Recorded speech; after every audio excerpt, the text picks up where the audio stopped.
നമസ്കാരം. വയനാട്ടിലെ കോൺഗ്രസിൽ വലിയ പ്രതിസന്ധി തന്നെയാണ് ഉണ്ടായിരിക്കുന്നത്.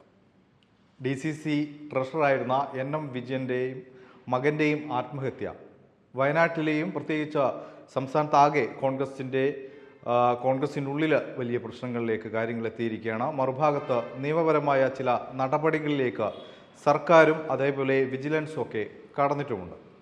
അതായത് കോൺഗ്രസിൻ്റെ നിയന്ത്രണത്തിനുള്ള ഒരു ബാങ്കിലേക്ക് ഉദ്യോഗാർത്ഥികളെ ക്ഷണിക്കുന്നു, ഉദ്യോഗാർത്ഥികളിൽ നിന്നും പണം വാങ്ങുന്നു. പണം പാർട്ടി കേന്ദ്രീകരിച്ചാണ് ഈ ഒരു പണ ഇടപാടൊക്കെ നടന്നതെന്നാണ് ഇപ്പോൾ പുറത്തു വരുന്ന വിവരങ്ങൾ.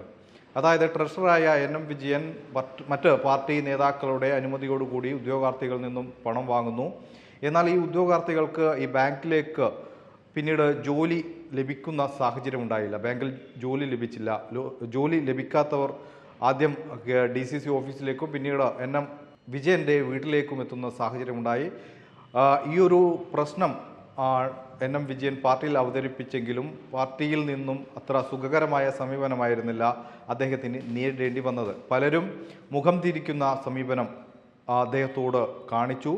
ഈ പണമെല്ലാം ഈ DCC മറ്റു ഭാരവാഹികൾ, അതായത് IC ബാലകൃഷ്ണൻ, നിലവിലെ DCC പ്രസിഡന്റ് ND അപ്പച്ചൻ, മറ്റ് ചില പേരുകൾ കൂടി പറഞ്ഞു കേൾക്കുന്നുണ്ട്. ഇത്തരത്തിലുള്ള ആളുകളൊക്കെ തന്നെ ഈ പണം പങ്കിട്ടെടുത്തു.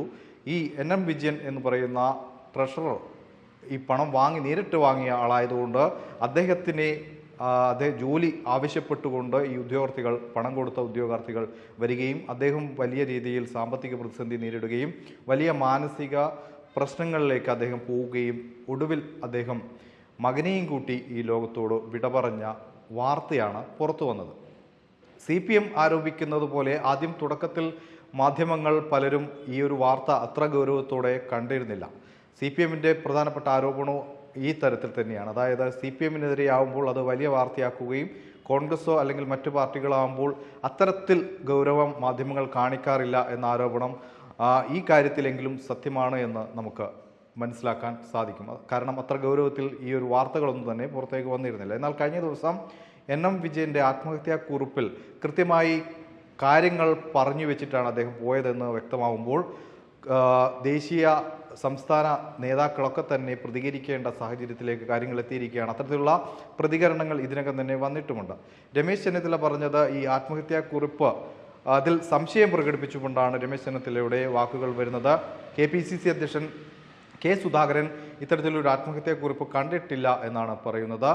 കൃത്യമായും അദ്ദേഹം KPCC അധ്യക്ഷനടക്കം കത്തുകൾ കൈമാറിയിരുന്നു ഇതുമായി ബന്ധപ്പെട്ട ഒരു പരിഹാരം കാണണമെന്നാവശ്യപ്പെട്ടുകൊണ്ട്. പക്ഷേ ആരും സഹായിക്കാൻ ഇല്ല എന്ന് ബോധ്യപ്പെട്ടതോടുകൂടിയാണ് അദ്ദേഹം ആത്മഹത്യയിലേക്ക് എത്തിയത്. അദ്ദേഹം മകനെയും കൂട്ടി അത്തരത്തിൽ ഒരു ദുരന്തത്തിലേക്ക് അദ്ദേഹം നടന്നു നീങ്ങിയത് ഇതാണ് എന്നാണ് അദ്ദേഹത്തിൻ്റെ കുടുംബം ഇപ്പോൾ ആരോപിക്കുന്നത്. മാത്രമല്ല മരണത്തിന് ശേഷം കുടുംബത്തെ ആശ്വസിപ്പിക്കാൻ പോലും കോൺഗ്രസ് നേതാക്കൾ തയ്യാറായില്ല എന്നും കുടുംബം പറയുന്നുണ്ട്. അപ്പോൾ ഇത്തരം കാര്യങ്ങളൊക്കെ തന്നെ ഇനി അന്വേഷണ വിഭാഗത്തിൻ്റെ അന്വേഷണ പരിധിയിൽ വരികയാണ്. വിജിലൻസ് അന്വേഷണം ആരംഭിച്ചിട്ടുണ്ട്.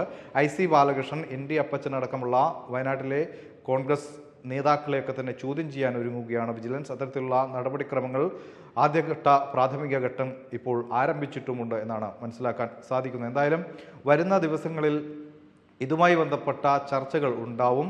കോൺഗ്രസ് രാഷ്ട്രീയത്തെ NM വിജയൻ്റെ ആത്മഹത്യ അത് എത്രത്തോളം ബാധിക്കുമെന്ന് കണ്ടറിയേണ്ടതാണ്. എന്തായാലും ഇങ്ങനെ പണം വാങ്ങി നിയമനം ആഗ്രഹിക്കുന്നവർ പണം കൊടുത്തു, അതും തെറ്റാണ്. അത്തരത്തിൽ ഈ പണം വാങ്ങിയ ആളുകൾ ഇദ്ദേഹത്തെ ചതിച്ചു എന്ന തോന്നലിലാണ് ഇപ്പോൾ അത്തരത്തിലുള്ള കാര്യങ്ങളാണ് പുറത്തേക്ക് വരുന്നത്. എന്തായാലും അന്വേഷണം നടക്കട്ടെ, സത്യം തെളിയട്ടെ.